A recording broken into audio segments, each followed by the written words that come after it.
baik. Saya akan lanjutkan untuk materi uji hipotesis, ya. Kelihatan ya? Oke. Saya cerita sedikit dulu tentang bagaimana uji hipotesis.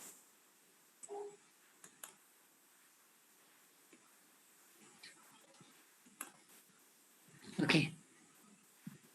Baik. Nah, uji hipotesis itu pada dasarnya kita menguji dari sebuah pernyataan. Pernyataan tentang sesuatu, misalnya saja rata-rata nilai mahasiswa USD kelas C untuk mata kuliah statistik 2 itu adalah 80, misalnya begitu. Dengan standar deviasi misalnya 3. Nah, apakah betul pernyataan itu bisa diterima? Benar atau tidak? Kan seperti itu. Nah, kemudian kalau pernyataannya itu rata-ratanya sekian, artinya bahwa ada sebuah toleransi ke kiri dan ke kanan yang masih bisa dalam cakupan kata-kata 80, kan begitu. Kalau misalnya standar deviasinya 3, ya 3 itu coverage dari 80 itu kan ke kanan sampai dengan 3 kali standar deviasi, ke kiri 3 kali standar deviasi, kan seperti itu. Nah, kalau misalnya tergantung tingkat keyakinannya berapa. Kalau tingkat keyakinannya misalnya saja, misalnya katakan 90%, katakan begitu 90%, oke. Anda perhatikan sekarang begini, misalnya saja dinyatakan bahwa rata-ratanya adalah 80.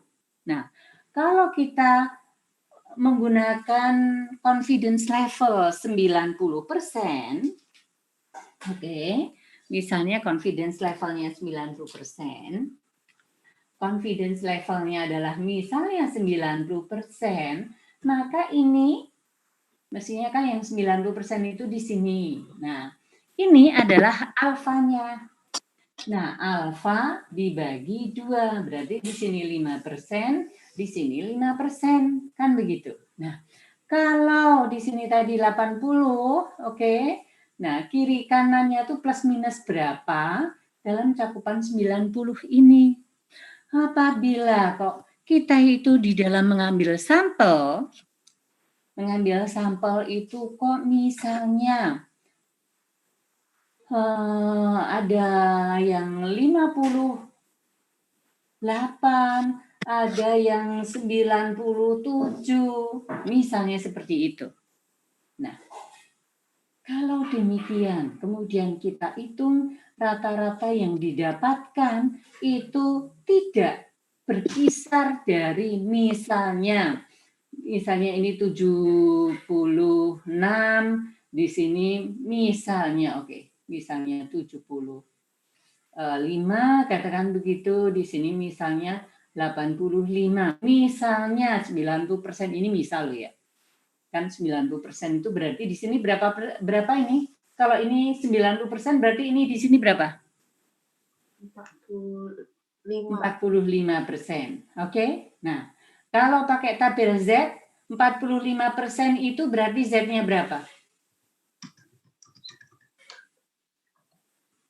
Yang Anda lihat di situ 0,45 itu 1, berapa atau 2, berapa? 1,96 kan? 1,64. Yuk, coba dilihat.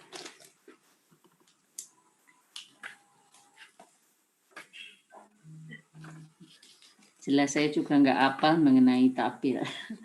Oke. Cek tabel. 45. 1,64, Bu. 1,64. Oke, di sini ini Z, di sini katakan ini X, ini Z-nya. Nah, di sini kan 1,64. Nah, di sini juga min 1,64 kan begitu. Nah, kemudian kita cari batas atas batas bawahnya itu berapa di sini. Itu artinya bahwa yang kita dapatkan itu toleransi untuk bisa kita terima bahwa rata-rata itu 80. Kalau lebih kecil dari itu, berarti masuk dalam kriteria H0 ditolak. Kalau misalnya lebih dari itu, juga H0 ditolak. Ya, antara ini sama inilah yang kemudian menjadikan pernyataan tersebut masih berlaku. Ini cerita dulu ya. Ini kita cerita dulu, baru nanti bagaimana prosedur dan sebagainya. Nah, kayak gitu. Ini kalau dua sisi seperti itu. Kalau kemudian suatu pernyataan menyatakan begini, minimum gitu ya, minimumnya jadi nilai statistik 2 kelas C itu paling kecil 65, kan kayak gitu.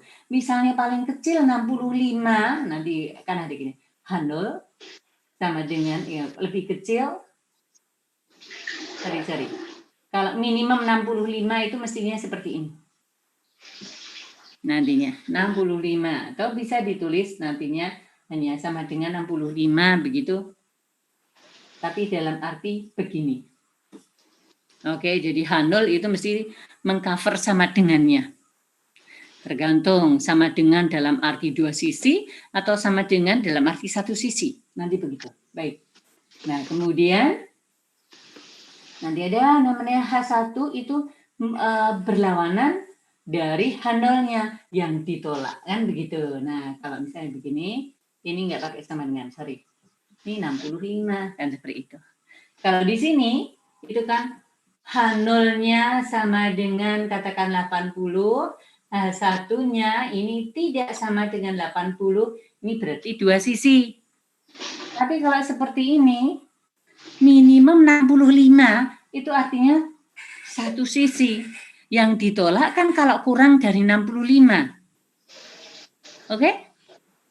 Dalam sebuah cerita nanti saya rangkaikan lagi seperti apa dan sebagainya.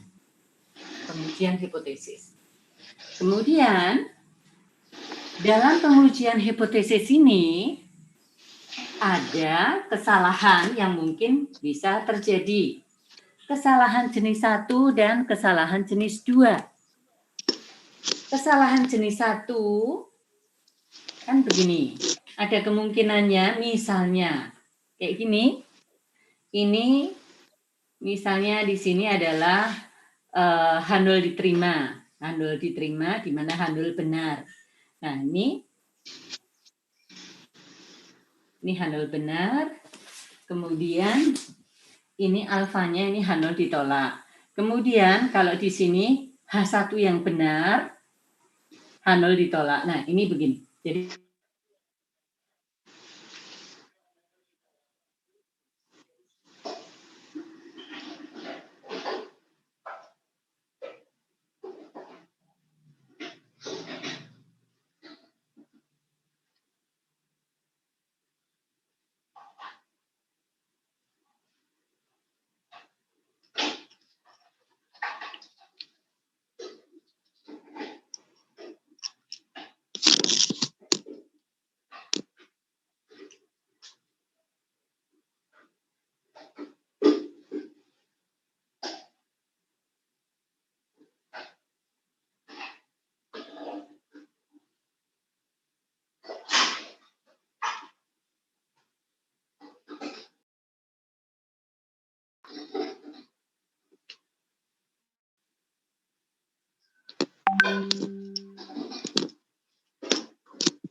Oke. Maaf, sempat hilang. Oke. Baik.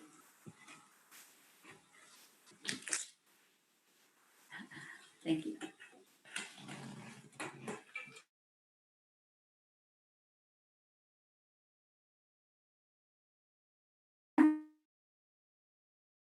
Handol pernyataannya rata-ratanya 80.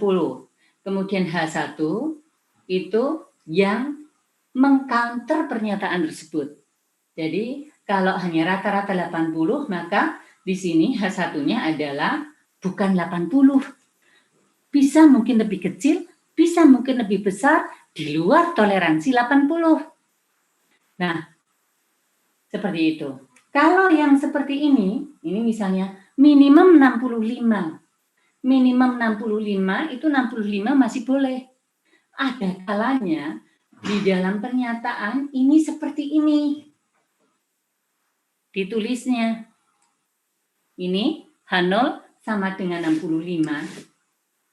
Minimum 65. Ini ditulisnya kadang-kadang seperti ini. Artinya minimum 65, maka yang ditolak adalah kalau kurang dari 65 dalam toleransi. Ya, jadi ada kalanya yang menuliskannya itu seperti ini, tetapi secara lengkap begini. Oke, bisa juga kalau misalnya ini maksimum bulanan mahasiswa itu misalnya 5 juta, misalnya. Maksimum.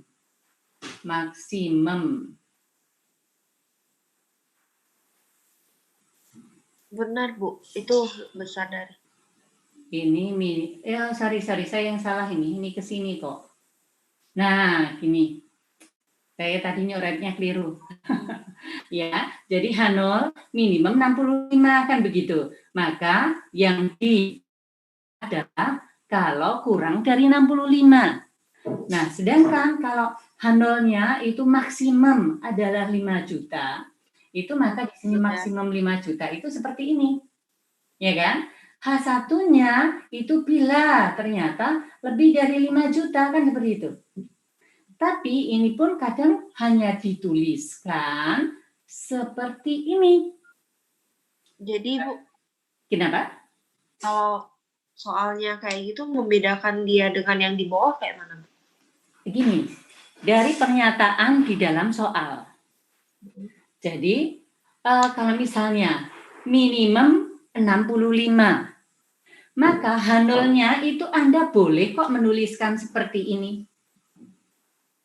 Tapi yang di counter tetap bila kurang dari 65. Karena artinya minimum 65, itu 65-nya kan masih masuk.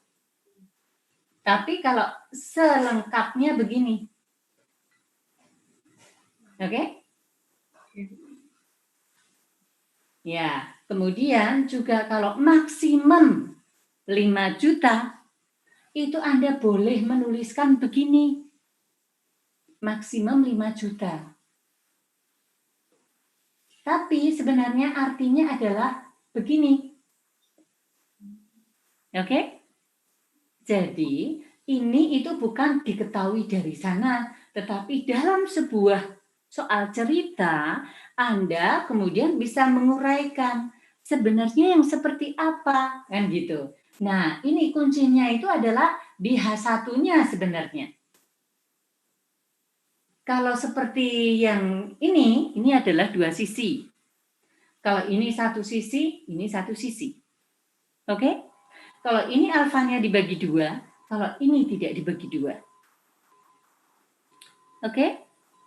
Oke. Nah, kemudian, ada kesalahan jenis 1 dan jenis 2. Nah, ketika kita kan sudah menyatakan H0, ya kan? Nah, kesalahan jenis pertama itu kalau H0 itu benar, tapi kita menolak H0. Kesalahan jenis kedua, ternyata H0 itu palsu. Dan kita menerima H0. Gitu loh. Jadi kesalahannya itu ya wajar saja lah. Kalau kemudian ini kesalahan tipe 1 atau tipe 2, kalau H0-nya benar tetapi ditolak, itu kesalahan tipe 1. Ya. Kemudian kesalahan tipe 1 itu di sini berarti di alfanya itu. Kemudian kalau kan ini alfanya itu kan handle ditolak di sini ya. Kemudian kalau kesalahan tipe 2 itu kalau kita menerima handle padahal handle palsu. Yang benar adalah sebenarnya H1 kan begitu. Oke, ini hanya dalam sebuah rangkaian cerita dulu ya. Kayak gini. Bagaimana nanti cara ngitung-ngitungnya itu seperti ketika kita melakukan apa itu namanya ngitung distribusi sampling gitu, itu Z-nya bagaimana dan sebagainya seperti itu. Estimasi, maaf. Saat kita belajar tentang estimasi, kemudian kita menghitung Z-nya, toleransinya di sini berapa, antara berapa hingga berapa, mirip seperti itu. Nah, hanya saja kalau di dalam estimasi itu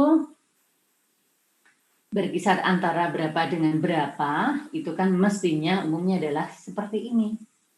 Tidak di sini. Oke.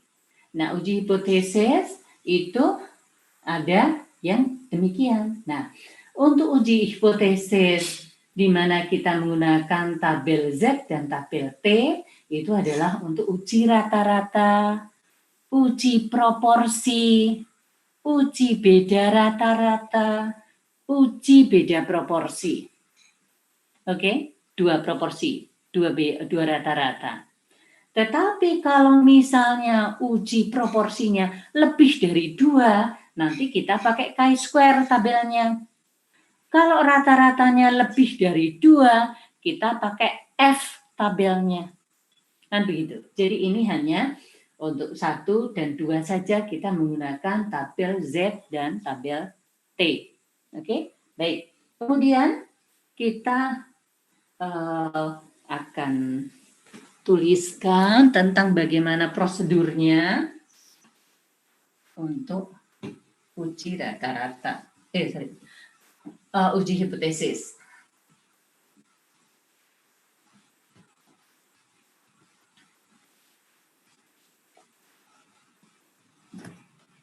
Oke.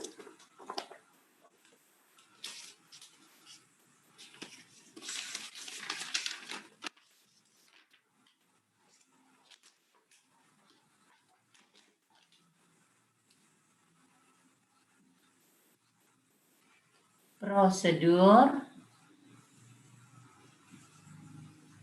uji hipotesis.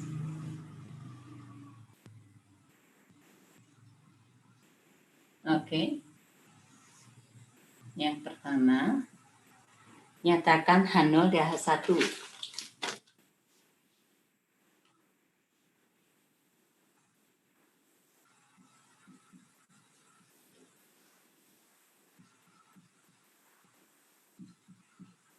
Maksudnya apa? Pernyataan yang akan diuji itu seperti apa? Kan begitu. Jadi nyatakan H0 dan H1. Yang memenuhi yang mana, yang kemudian ditolak itu yang seperti apa. Kemudian pilih taraf nyatanya.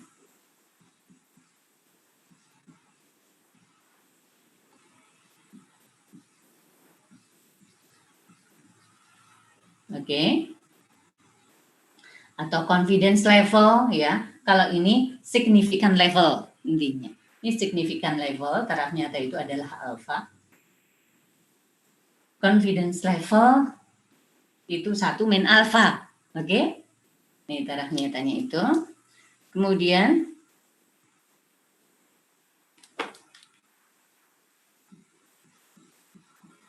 pilih statistik yang sesuai dengan pengujiannya.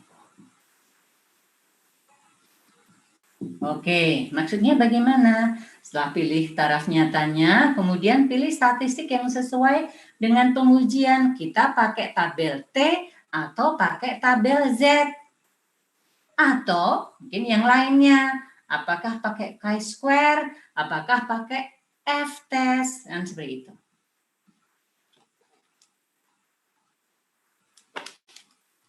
Kemudian setelah itu kita tentukan daerah kritis.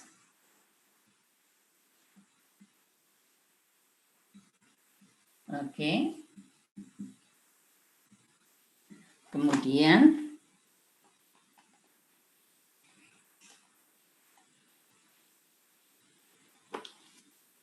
hitung statistik dari sampel. Oke. Kemudian menarik kesimpulan, diterima atau ditolak.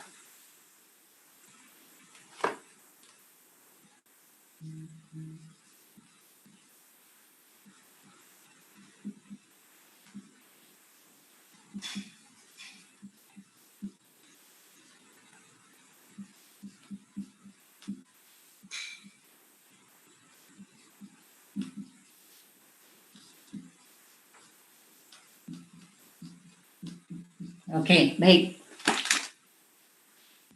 Anda perhatikan, jadi intinya di dalam uji hipotesis itu hanya ini.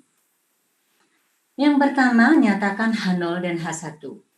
Kemudian yang kedua, pilih taraf nyata, alfanya. Kemudian pilih statistik yang sesuai dengan pengujian.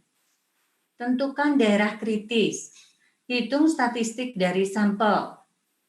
Jadi di sini itu pilih statistik yang sesuai, kita pakai tabel yang mana. Kemudian berdasarkan itu kita akan misalnya kita pakai tabel Z, maka di sini kita akan menentukan Z tabelnya. Z tabel misal begitu, kemudian ini kan seperti ini. Nah, tentukan titik kritisnya, misalnya 2 sisi, misalnya. Jadi begini, ini misalnya H0 diterima, kan begitu. Ini H0 ditolak. Ini H0 ditolak. Kan begitu. Nah, misalnya saja confidence levelnya itu katakan 90%. Oke. Berarti alfanya itu adalah 10%. Nah, pada alfa 10%, di sini Z-nya berapa? Dari sini min 1,64 ya. Di sini plus 1,64. Setelah itu kita hitung Z hitungnya. Jadi ada Z tabel, ada Z hitung. Oke. X bar min mu dibagi standar deviasi rata-rata sampel. Hasilnya berapa? Apakah dia lebih kecil dari 1,64? Apakah dia lebih besar dari 1,64 ya? Lebih kecil dari min 1,64 atau lebih besar dari plus 1,64? Apabila dia ada di antara ini, maka H0 diterima. Kalau H0 diterima, artinya pernyataan tersebut benar berlaku. Tetapi apabila hasil hitungannya itu kurang dari minus 1,64 atau lebih besar dari 1,64, maka H0 ditolak. Artinya bahwa pernyataan tersebut tidak berlaku secara signifikan pada confidence level sekian. Yang kayak gitu. Jadi berdasarkan tingkat keyakinan sebesar 90%, ya kesimpulannya dengan tingkat keyakinan 90%, diperoleh Z hitungnya sekian, berada di area misalnya H0 diterima, maka pernyataan tersebut dikatakan berlaku atau bisa diterima secara signifikan. Ya, seperti itu. Kalau misalnya di luar area H0 diterima, maka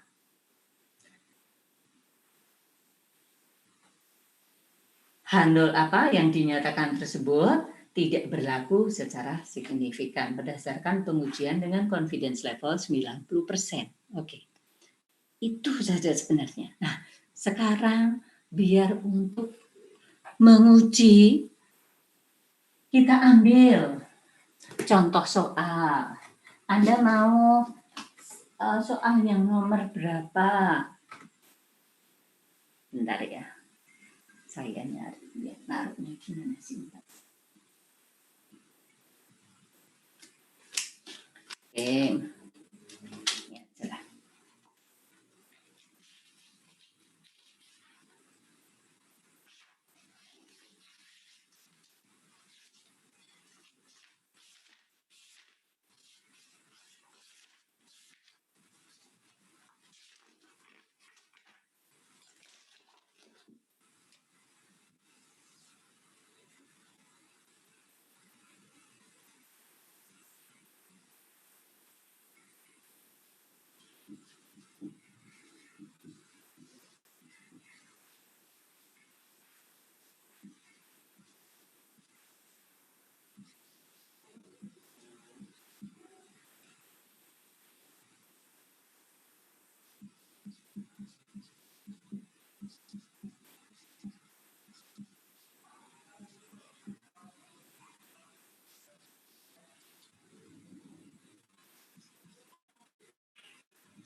Oke, misalnya dinyatakan bahwa rata-rata nilai AKM 1 adalah 80 dengan standar deviasi 5.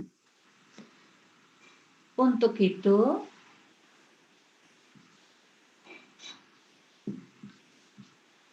diambil sampel sebanyak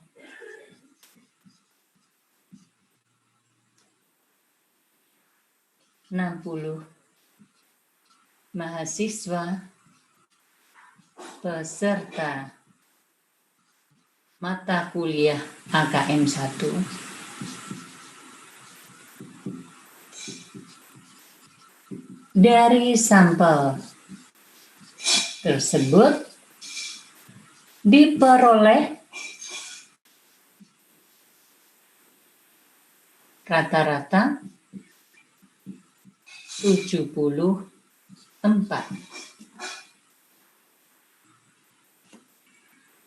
Ujilah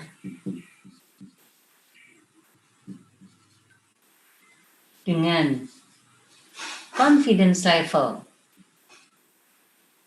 95%.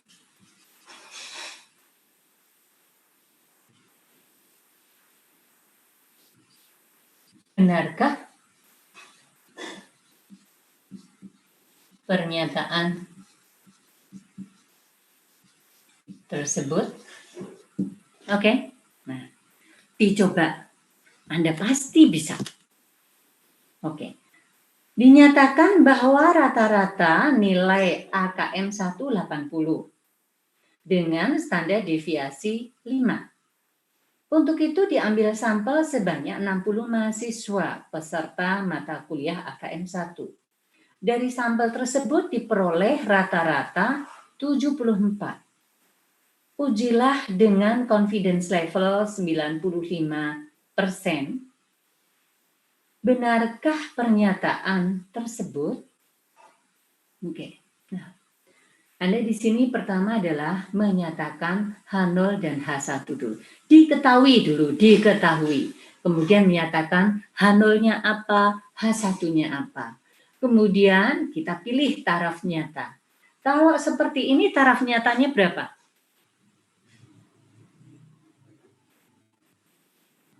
5%. Oke. 5% itu nanti dibagi 2 apa enggak? Bagi 2. Oke. Nah, ketika kita kemudian sudah bisa, jadi menyatakan, ya, jadi oke, saya ini kan langsung ya, diketahui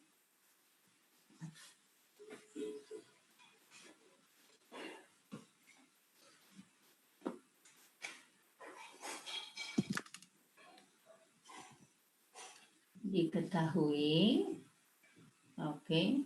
Di sini kan dinyatakan ini 80 dengan standar deviasinya adalah 5. N-nya adalah 60, kemudian rata-ratanya adalah 74. Oke, ini sebenarnya ke bawah gitu ya. Ya nggak apa-apa. Ini standar deviasinya adalah 5.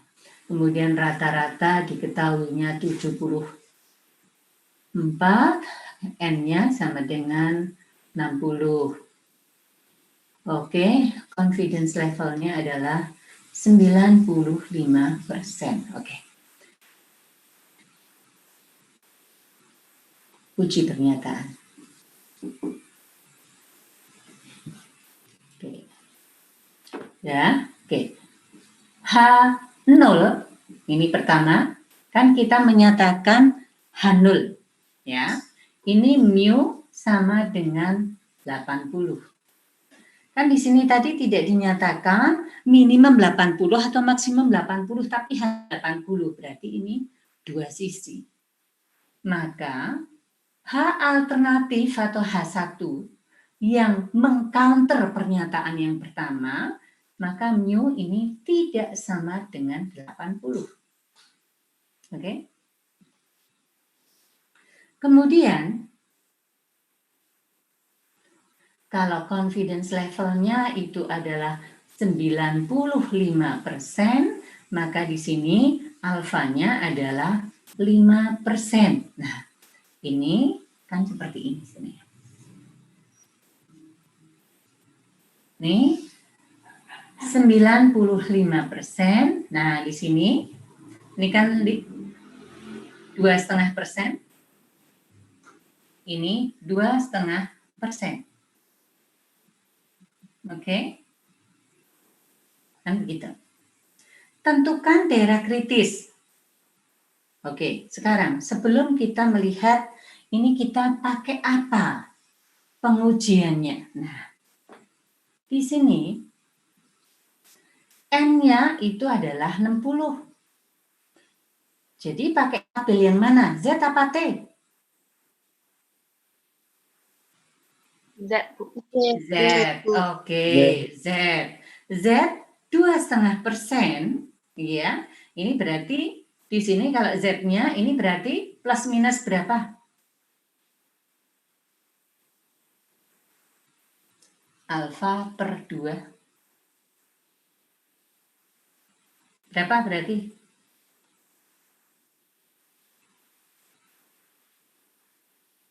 1,96.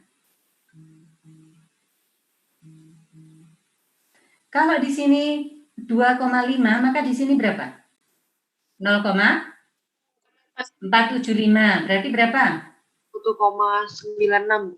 1,96. Di sini ya, 1,96. Nah, 1,96. Nah, tentukan area kritis itu seperti ini. Ini kan sudah langsung menentukan area kritis. Nah, jadi ini sebenarnya dari sini aja cukup. Kemudian ini plus minus itu. Nah, ini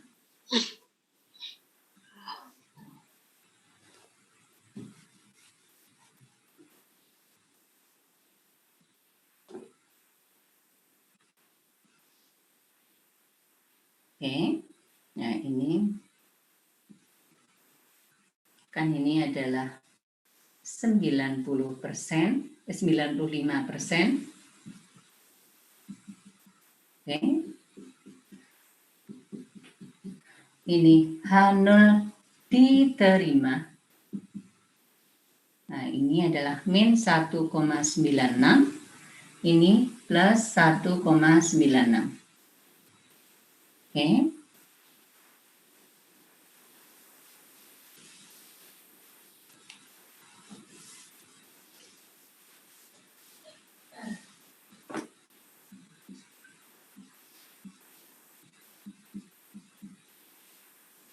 Ini H0 ditolak. H0 ditolak. Kalau H0 ditolak itu artinya H1 yang diterima. Oke. Kemudian setelah itu kita menghitung. Z hitungnya.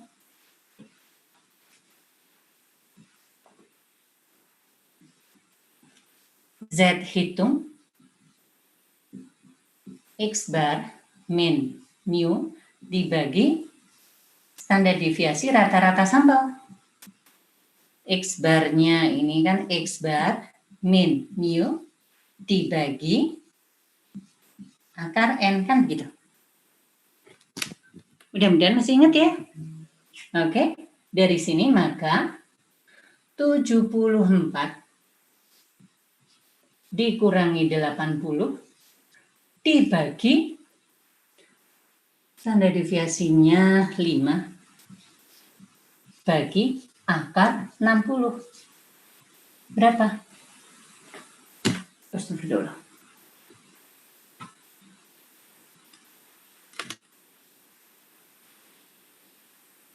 Berapa?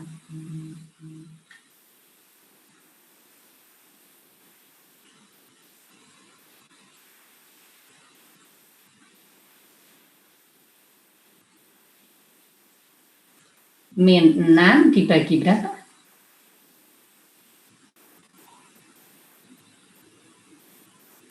0,6454. Oke. 0,6454. 6454. Itu dibagi 0,6. Oh, ini yang di sini bukan finalnya ya. 0,6454. Jadi berapa? Banyak banget. Min 92. Hah? Min 9,2. Min 9,2. Iya. Ya. Oke. Iya. Nah, ini min 9,2. Z hitung berada di area mana? H0 diterima atau H0 ditolak? Ditolak. Ditolak. Oke. Ditolak.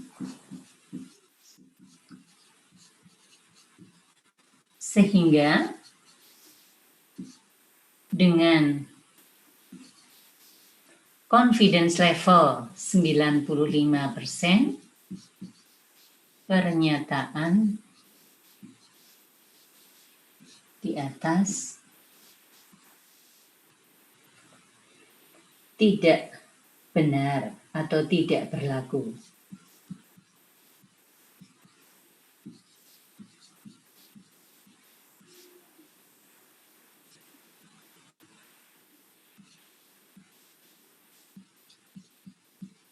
Secara signifikan.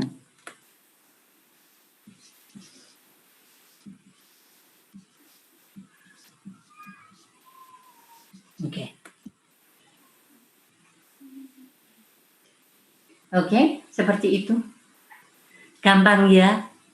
Kalau kita itu sudah ngerti bagaimana sampling, bagaimana kita estimasi, kemudian kita mengerjakan uji hipotesis, itu relatif mudah. Dan kita nggak usah ngapalin rumus yang panjang-panjang. Intinya itu. Oke, sekarang dari bukunya Pak Nugroho, coba kita lihat soal nomor berapa yang kiranya mau dikerjakan. Saya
Kalau misalnya Anda itu lihat soal dari bukunya Pak Nugroho, ya, ini jelaskan tahap-tahap dalam pengujian hipotesis. Nah, tahap-tahapnya ya seperti yang tadi. Pertama, nyatakan H0 dan H1-nya, dan sebagainya seperti itu. Apa yang dimaksud dengan pengujian satu sisi dan dua sisi? Nah, yang tadi misalnya apa maksimum, minimum itu adalah satu sisi. Kalau dua sisi itu pernyataan dari sebuah rata-rata di mana toleransinya itu dibatasi. Kalau lebih kecil ekstrim berarti tidak diterima, lebih besar ekstrim tidak diterima. Di situ ada di tengah-tengah. Oke. Kemudian, Anda coba mulai soal nomor 4 ya. Kemudian dari soal nomor 4 sampai dengan soal nomor 10, mana yang kira-kira itu ada masalah? Oke. Berapa waktu yang Anda butuhkan?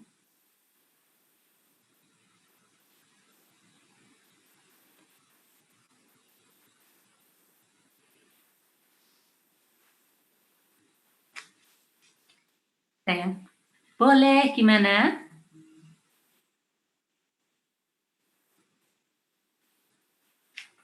Oke, baik. Kapan mau pakai satu sisi dan kapan pakai dua sisi? Kalau dua sisi itu pernyataan sebagai, di situ sudah ada pernyataan bahwa mengandung ya kira-kira mengcover plus minus di situ. Jadi misalnya rata-ratanya 80, dan ya. Rata-rata 80 itu artinya bahwa kurang dari 80 dan lebih dari 80, coverage-nya kan itu. Yang ditolak itu adalah yang ekstrim kecil dan ekstrim besar dalam coverage confidence level di 80. Jadi misalnya seperti ini, rata-rata sekian, maka yang ini enggak, ini enggak. Kalau misalnya minimum 80, yang ditolak adalah kalau kurang dari 80 dalam toleransi.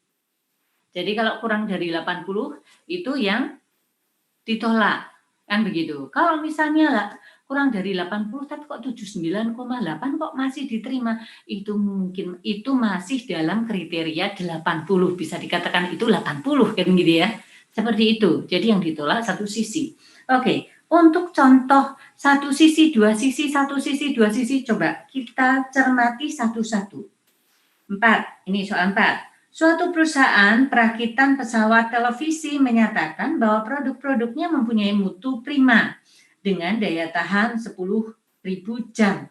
Apabila dari sampel sekian TV yang telah dibeli oleh konsumen mempunyai daya tahan rata-rata sekian, deviasi standar sekian, ujilah pernyataan di atas dengan taraf signifikansi 10%. Oke.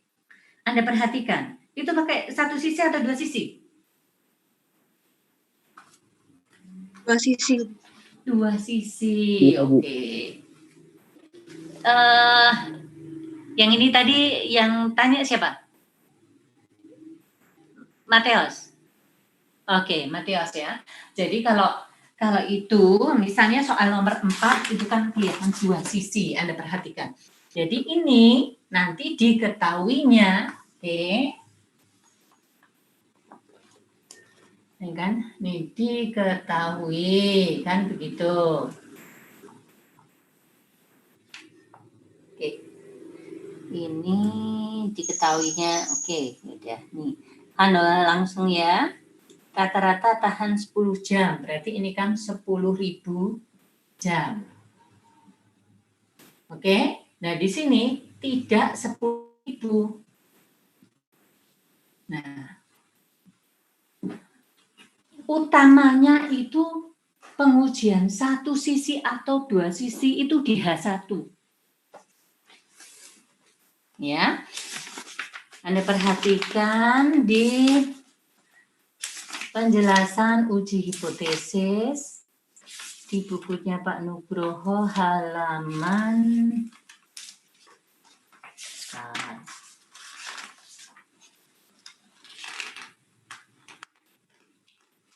Oke, 209 mungkin.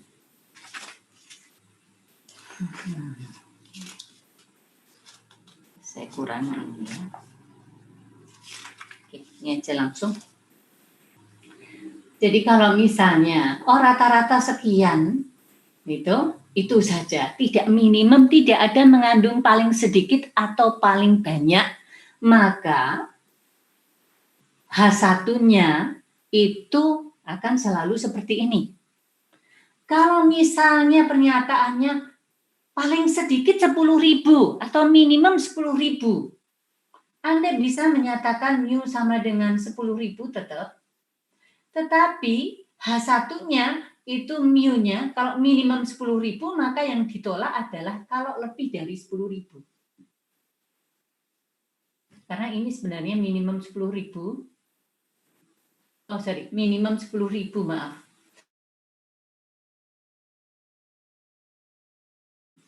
Ditolak adalah sekian.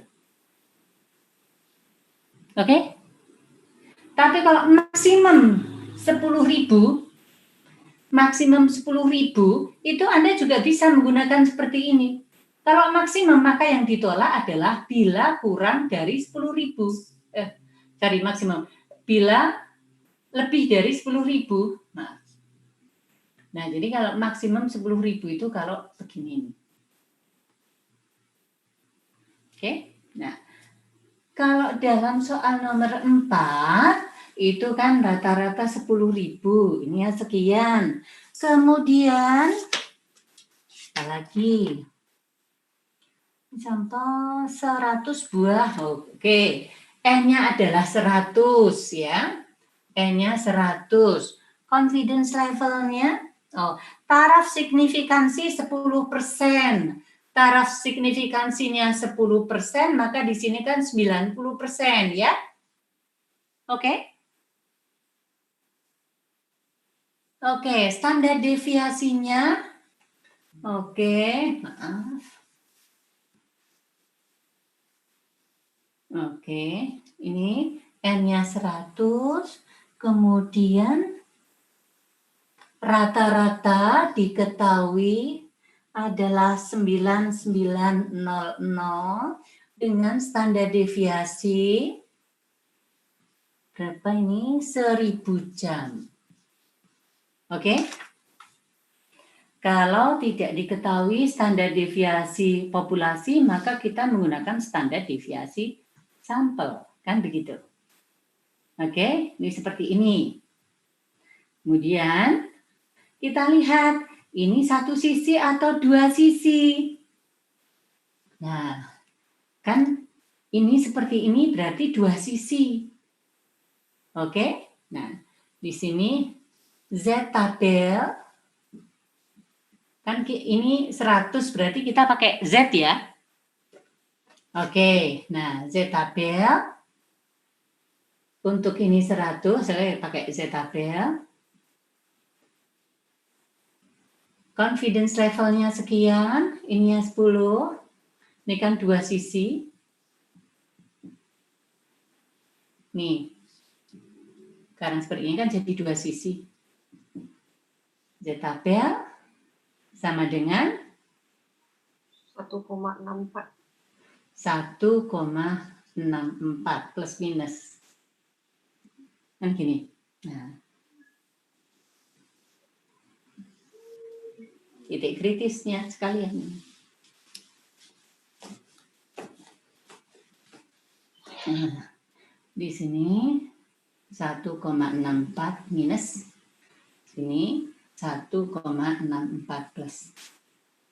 Nah, ini H0 diterima, di sini H0 ditolak. Di sini H0 ditolak. Oke, kemudian kita hitung. Z hitung sama dengan X bar dikurangi mu bagi standar deviasi akar M. Kalau standar deviasinya tidak diketahui, kita menggunakan standar deviasi sampel. Maka di sini 9.900 dikurangi 10.000 dibagi 1.000 per akar 100. Sama dengan berapa? -1. -1. Oke. Siapa ini yang jawab? Melania Uma, Bu. Oke, Melania Uma. Oke, baik. Nah, ini berarti Z hitung -1 berada pada area apa? H0 diterima. Sehingga pernyataan di atas yang menyatakan bahwa rata-rata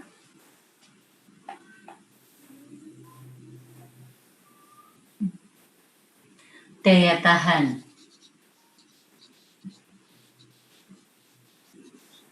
pesawat televisi sebesar 10.000 jam dengan confidence level 90% atau taraf signifikansi 10%,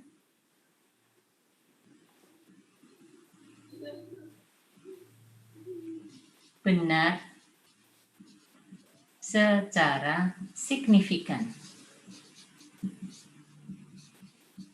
Oke.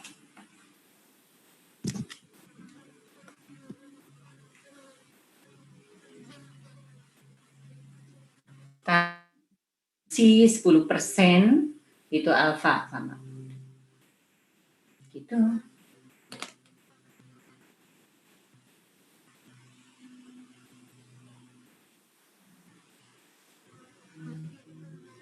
Oke.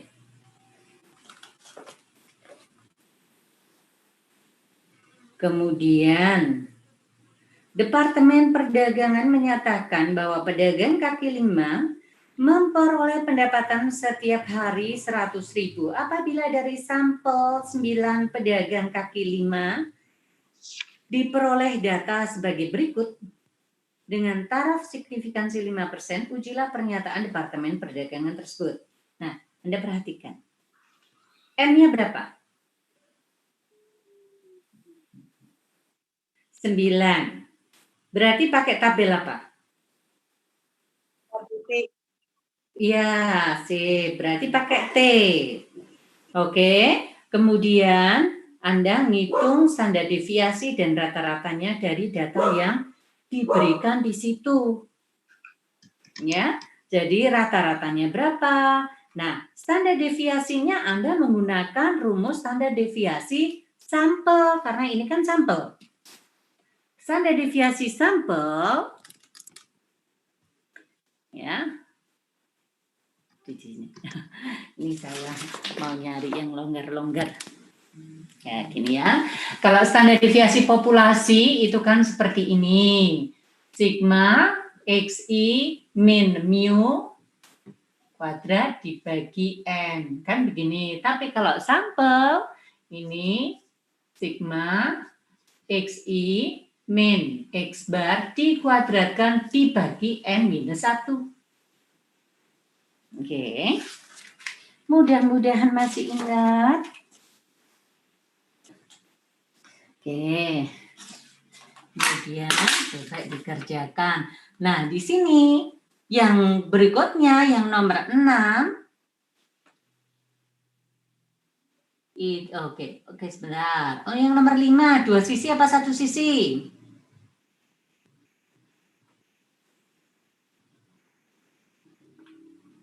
Nomor 5, 2 sisi apa 1 sisi? Satu. Hah? 1. Kenapa kok 1? Kenapa Anda menyatakan 1?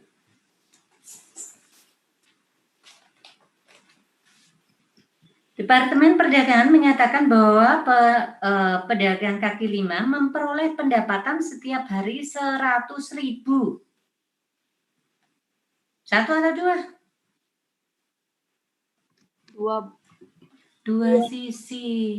Jadi kalau misalnya ada paling sedikit atau paling banyak, nah itu pakai 1 sisi. Tetapi kalau tidak, itu pakai 2 sisi. Oke, sebentar.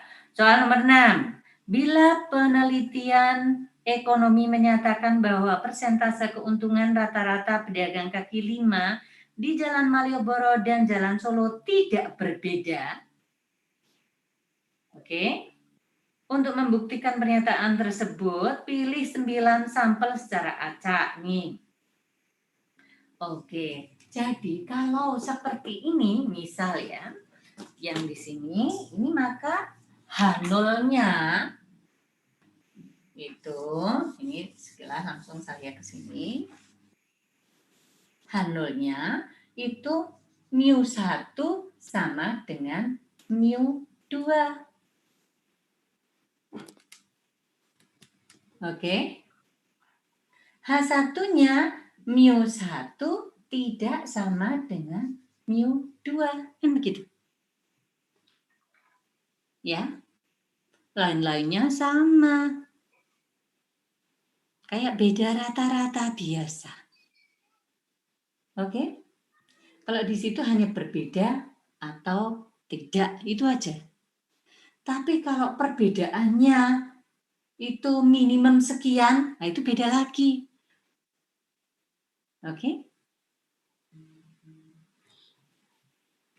Nah, ini soal nomor 6. Beda rata-rata. Nah, sekarang seorang pengusaha pemilik 2 biro perjalanan ingin mengatakan penelitian terhadap perbedaan harga tiket journey perjalanan tersebut berdasarkan ini perbedaan harga tiket yang dijual berdasarkan 2 data ini, oke, dengan menggunakan taraf signifikansi atau taraf uji 10%, adakah perbedaan nyata? Nah, ini juga 1 sisi atau 2 sisi? Soal nomor 7. Adakah perbedaan yang nyata penjualan tiket pesawat oleh 2 biro perjalanan tersebut? Ini intinya cuma beda atau tidak, berarti 2 sisi. Hanya beda atau tidak? Tidak lebih baik atau tidak? Jadi hanya beda atau tidak? Tapi kalau lebih baik atau tidak, lebih baik atau enggak, itu pakai 1 sisi. Tapi kalau beda atau tidak, itu 2 sisi. Hanya beda atau tidak. Itu tok. Tapi kalau lebih baik atau tidak, nah itu 1 sisi. Kan gitu. Mudah-mudahan bisa ditangkap. Ya.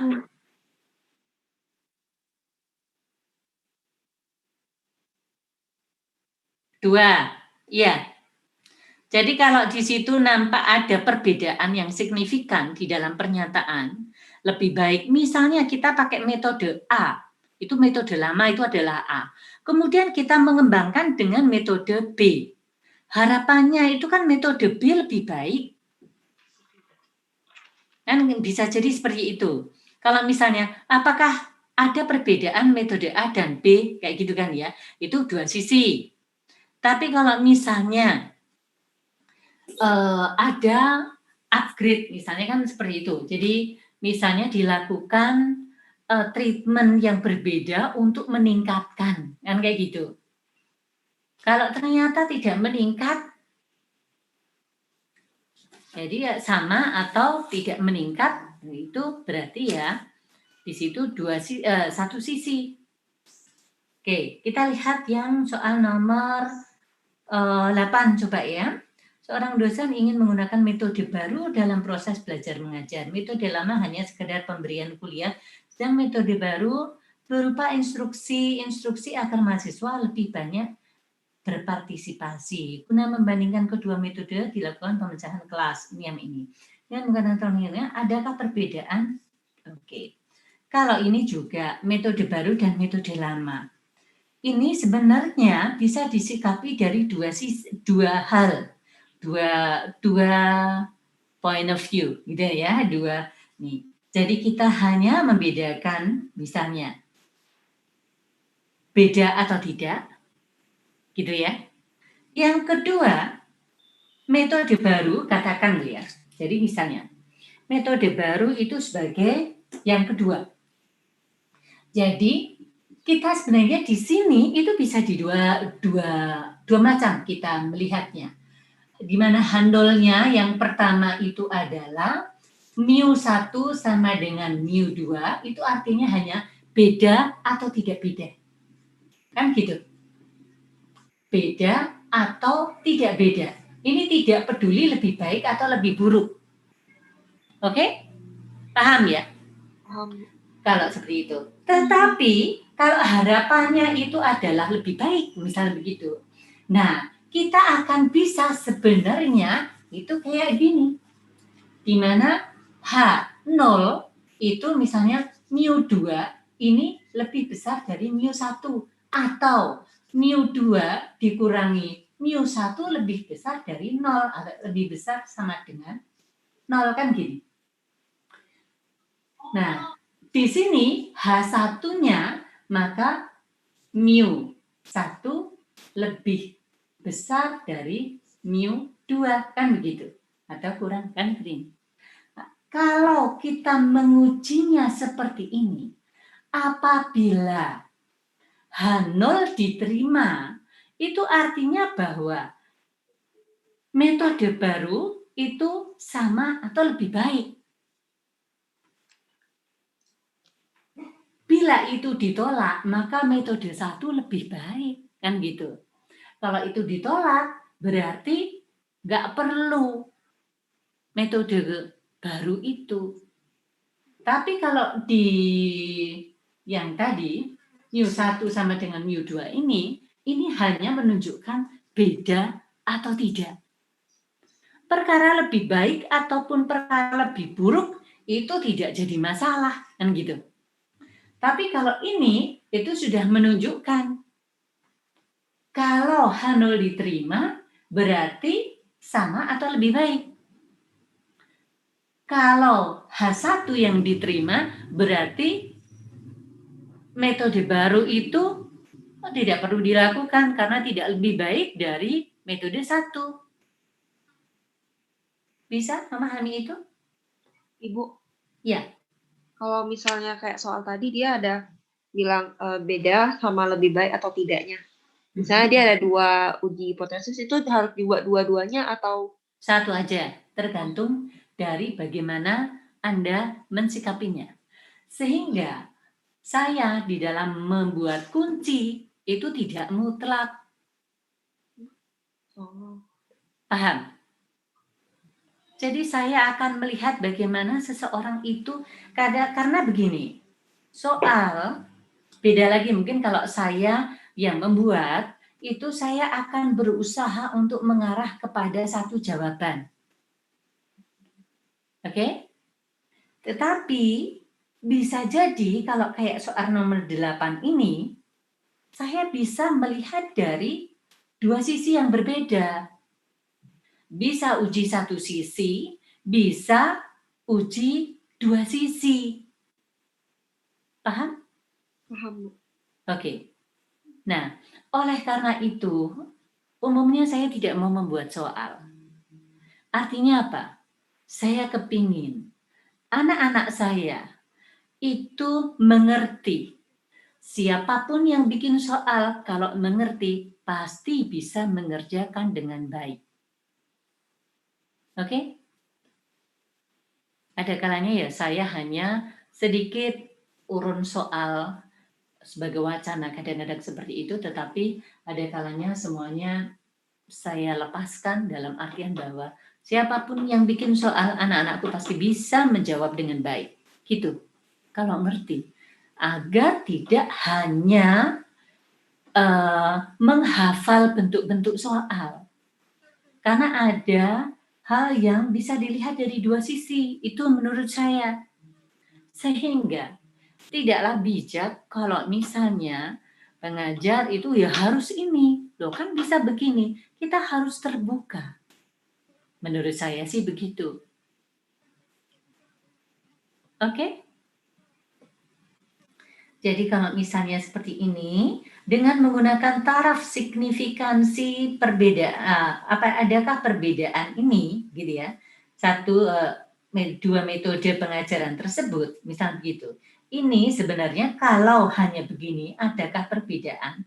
Itu Anda sebenarnya cukup ini saja sudah cukup.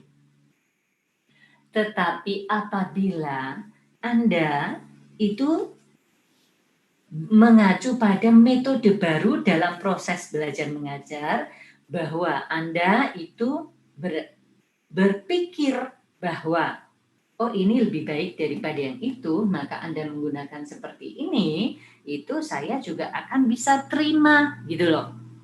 Karena kalau yang ini itu hanya beda atau tidak gitu toh. Kalau ini itu beda, misalnya beda, itu lebih baik atau enggak, kan kayak gitu. Bila beda itu lebih baik atau tidak. Kalau tidak ya udah gitu loh. Jadi ada kelonggaran di situ dari saya bahwa ada hal yang bisa dilihat tergantung dari bagaimana seseorang mengarahkan di dalam soal. Kalau mungkin bisa diinterpretasikan menjadi dua hal, maka saya juga akan mengoreksinya dari dua sisi, dua hal maksudnya. Dua sisi nanti berpikir begini, maksudnya bukan dua alternatif, gitu. Oke? Bisa dipahami? Bisa. Oke, baik. Kemudian, suatu perusahaan penghasil pembasmi serangga memperkenalkan produk baru merek B di samping produk lama merek A. Dua ruang dengan diisi masing-masing 2 ekor serangga, 1 ruangan digunakan pembasmi A, oke B. Sudah tercatat seperti ini. Dengan tarafnya, adakah perbedaan kedua merek obat? Nah, ini kalau A dan B di sini hanya, ini kan tidak ada sebuah perbaikan, tetapi memperkenalkan produk baru saja. Jadi di sini ya hanya beda sama nggak beda, itu aja. Anda cukup misalnya yang seperti ini. Atau mu2 dikurangi mu1 sama dengan 0, itu juga sama aja. Oke? Jadi, pada dasarnya H0 itu sebenarnya semua bisa ditulis dengan cara seperti ini. Perkara ini sebenarnya ke sana atau enggak, atau ke sana, itu beda lagi maksudnya. Yang kunci satu sisi atau dua sisi itu sebenarnya di H1-nya. H alternatifnya.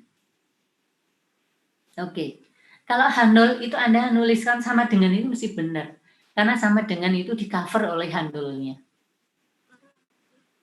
Maksudnya sama dengan lebih baik, jadi minimum sekian atau maksimum sekian, itu artinya angka itu tercover oleh tanda sama dengan. Oke, dengan menggunakan bensin super, rata-rata jarak yang ditempuh dalam kilometer per liter oleh 5 sepeda motor yang serupa dengan kondisi yang sama adalah 22,6 dan deviasi sekian. Dengan bensin biasa, jarak per liter, ya, dengan memakai ujian ini, selidiklah apakah bensin super benar-benar lebih baik. Nah, ini 10 itu Anda harus satu sisi. Oke, bisa lihat? Soal nomor 10.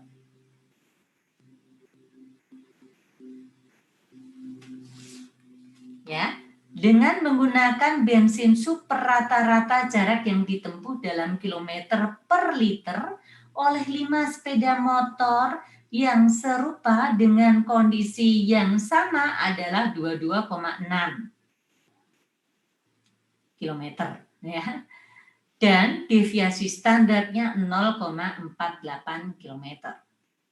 Dengan bensin biasa, jarak per liter yang dapat ditempuh rata-rata 21,4 km dengan deviasi standar 0,54 km. Dengan memakai taraf uji atau taraf nyata 0,05, selidikilah apakah bensin super benar-benar lebih baik dari bensin biasa dalam jarak tempuh setiap liter. Oke? Tahu ya bahwa ini pakai satu sisi.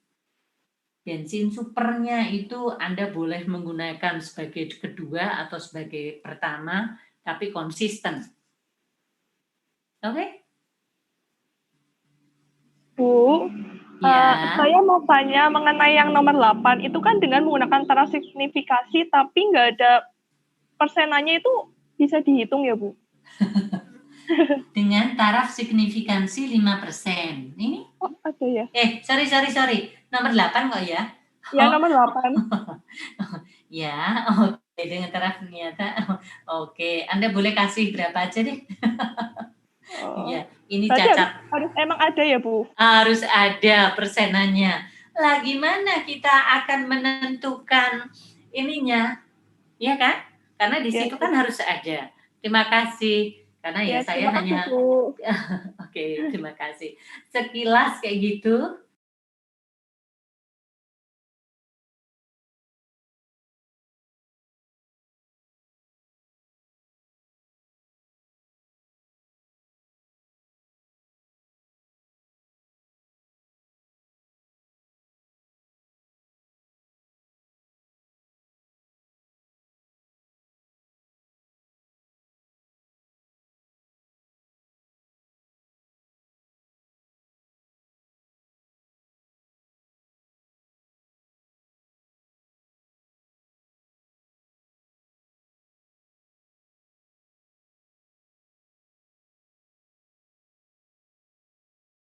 Persen, ada yang 10%, ada yang 12%, pokoknya aneh-aneh boleh, gitu ya.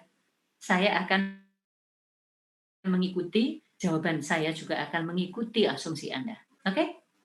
Baik, Bu. Bu, Oke. berarti yang satu sisi berarti cuma nomor 10 ya, Bu? Kalau nomor 8 itu 2 sisi? Dua sisi. Jadi lain-lainnya Anda bisa menggunakan 2 sisi. Dalam artian, karena yang diminta di sini hanya berbeda atau tidak. Baik, Ya kan? Bu, terima kasih. Kalau di situ tuh hanya menggunakan berbeda atau tidak, itu 2 sisi. Tetapi kalau lebih baik atau tidak, itu 1 sisi. Oke? Clear ya? Relatif lebih gampang ya? Relatif lebih gampang. Bu. Iya, sayang. Boleh nggak, Bu, minta contoh pengerjaan yang μ1 sama dengan μ2 itu? Oke. μ1 sama dengan μ2. Kamu mau nomor berapa? Nomor 7 atau nomor 6? 7, Bu.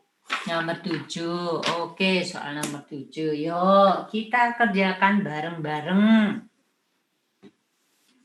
Mudah ya.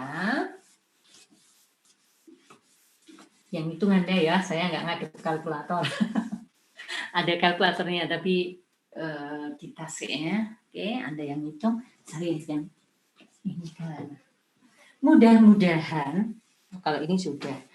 Oh iya, Anda bisa kan tetepan ngitung, masukin di kalkulator. Oke. Seorang mungkin. Oke, soal nomor 7.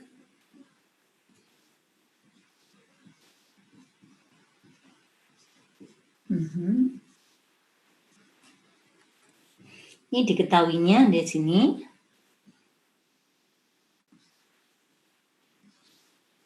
H0 μ1 sama dengan μ2. Atau Anda juga bisa menggunakan mu 2 min mu 1 sama dengan 0 itu sebenarnya sama. Kemudian 1 mu 1 tidak sama dengan mu 2. Cuma itu.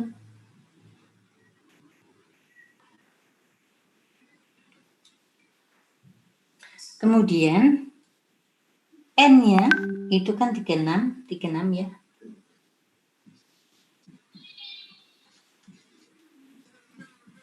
Confidence levelnya oke, 90%. Oke, alfanya deh ya. Alfanya 10%. Kalau di sini seperti ini, maka dua sisi.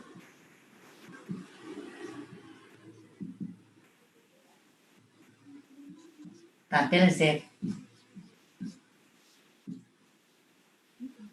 Oke. Nah.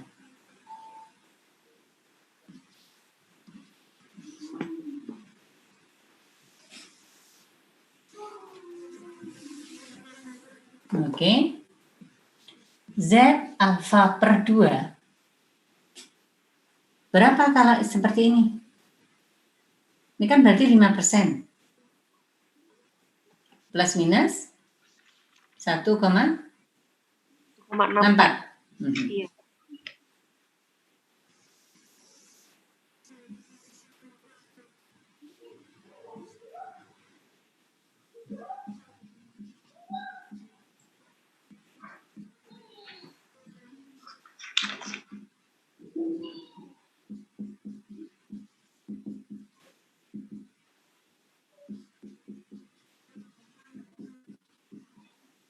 Oke. Nah. Sekarang Z hitung. Ini titik kritis ya. Z hitung X bar 2 min X bar 1 dibagi standar deviasi kan gini. Sorry. Iya kan? Kan sama. Mu 1, mu 2, mu 1 sama dengan 0 karena sama. Oke? Ya sudah. Kemudian kita hitung. Kalau kita pengen satu-satu gitu ya. Oh ini langsung saja deh. Ini mu X bar 2-nya adalah 181,20 dikurangi 178,3 dibagi. Nah, standar deviasi beda rata-rata seperti apa? Oke.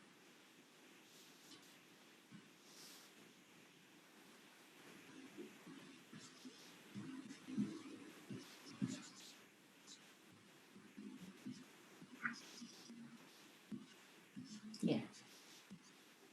Coba kita lihat. Itu? Ya? Iya. Sama dengan, jadi di sini, sorry.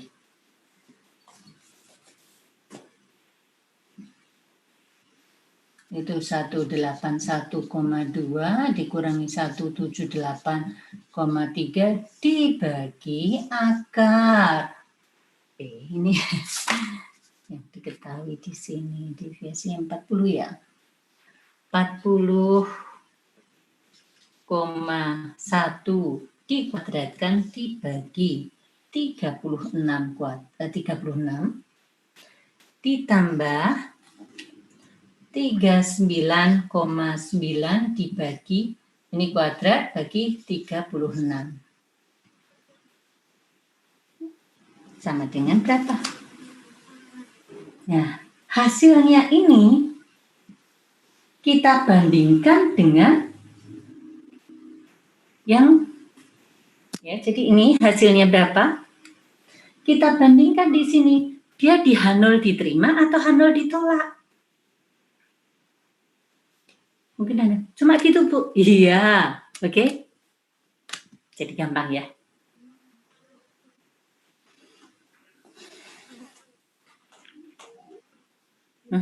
Boleh dikebawahin dikit nggak? Oh, boleh. Tuh, Kasih.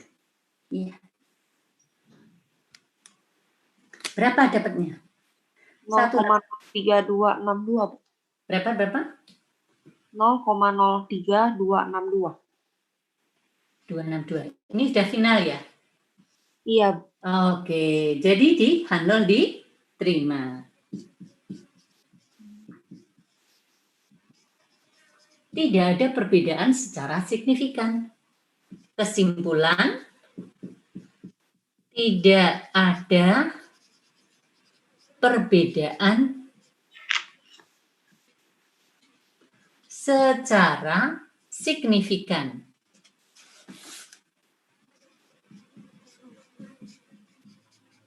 Oke.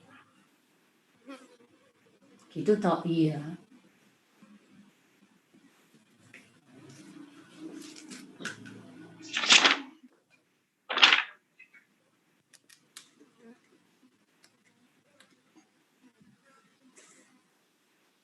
Kita itu tinggal 1 kali ketemu atau 2 kali?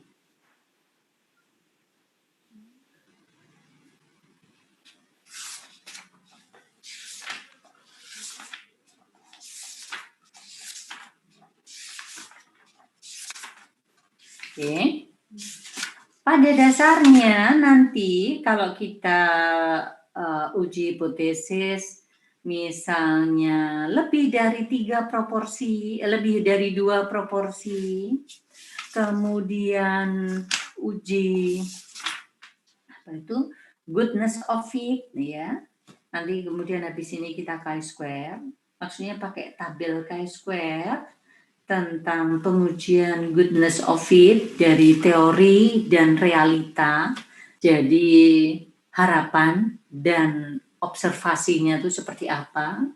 Mirip-mirip seperti ini juga. Jadi kalau ini Anda sudah paham, nanti juga lain-lainnya juga paham. Gampang. Oke, silakan dicermati. Kemudian bila ada yang Anda belum paham, Anda boleh tanya.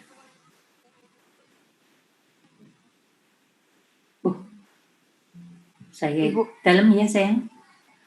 kalau misalnya dia pakai beda proporsi juga kayak ini ya, Bu? Sama persis. Jadi kalau misalnya beda proporsi ya di sini. Maaf. Ini ya beda proporsi ya di sini pakai P kan gini. Ini P. Kan gitu juga. Sama di sini P, sini P. Kan gitu. Sama, mirip. Cuma kemudian lain-lainnya menyesuaikan. Kalau beda proporsi di situ kan X per N kan gitu kan? Ini kan proporsi. Ya, X1, N1 itu kan proporsi. Proporsi sampel, ini proporsi populasi. Kan gitu. Didekatinya dari situ. Kemudian nanti kita menggunakan standar deviasinya ya standar deviasi beda proporsi. Hanya itu saja. Utamanya ya kayak gini aja. Oke? Oke, Bu. Sip. Nah, untuk bisa biar besok itu relatif lebih gampang, tolong Anda kerjakan sebagai tugas, dikirim seperti biasanya lewat email dan lewat Japri untuk menunjukkan bahwa Anda sudah mengerjakan. Nah, tugas itu akan memberikan kontribusi yang cukup besar juga pada nilai Anda. Kan kayak gitu. Oke? Oke. Baik. Tugas itu Anda kirim paling telat hari Minggu ya. Longgar kan? Longgar, Bu. Longgar ya. Jadi biar apa? Biar Anda punya waktu cukup lumayan longgar, tapi jangan kemudian dipepet-pepet. Hari Minggu baru kurang 5 menit baru nyari jawaban gitu ya. Jadi di sini sebenarnya maunya saya itu latihan itu untuk menjadikan Anda lebih paham, oh kapan pakai ini, kapan pakai itu, kapan pakai ini, kapan pakai itu.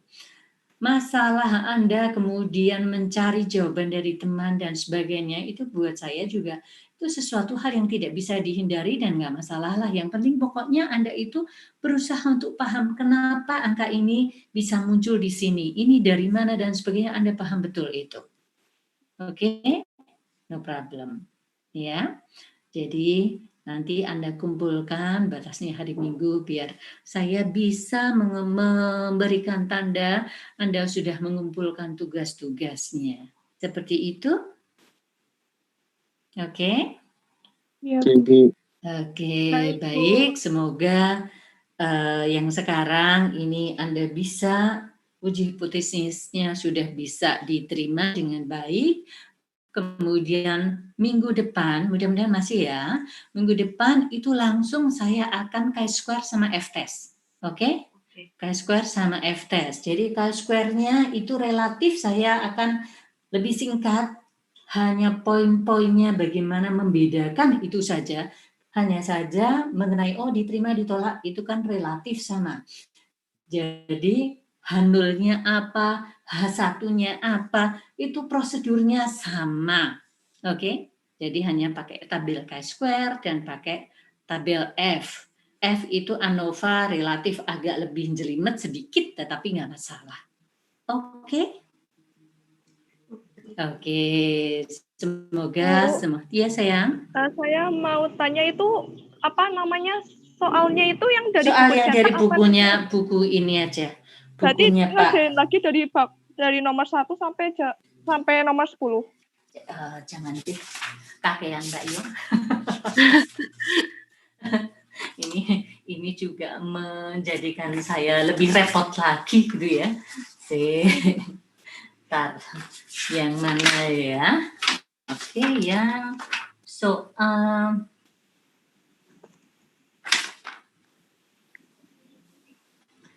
soal 5. Oke, soal 5. Soal 9, 10 ya. 5, 9, 10 aja ya. Baik, Bu. Oke, Bu. Oke, 5, 9, 10 aja. Batas maksimal minggunya itu berarti jam 12 malam hari Minggu.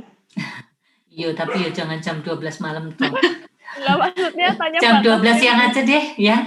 Berarti kalau hari Sabtunya boleh ngirim ya, Bu? Oh, boleh. Lah wong nanti aja boleh ngirim kok ya. Aha, tapi dikasih kelasnya, identitasnya gitu ya. Tugas 2 gitu ya, toh. Atau tugas uji hipotesis gitu aja.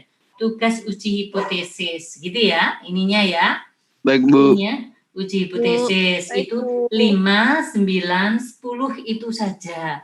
Biar apa? Kalau 5 itu biar Anda latihan ngitung standar deviasi seperti apa, kan begitu. Kemudian 9 itu kalau beda rata-rata di mana di sini satu sisi, kan juga gitu. Oh enggak, 2 sisi. Maaf, 2 sisi. Kemudian yang 10 itu yang satu sisi. Itu saja. Gitu ya sayang ya? Iya, Bu. Oke, begitu untuk sementara kita akhiri dulu. Kita ketemu minggu depan. Jaga kesehatan Anda ya. Tetap 3M ya. Pakai masker, jaga jarak, dan cuci tangan. Pokoknya bebersih gitu ya. Oke, sehat semuanya. Kita akhiri dulu. Terima kasih dan selamat pagi. Terima kasih, Bu. Terima kasih, Bu. Ya, sama-sama. Selamat pagi. Oke.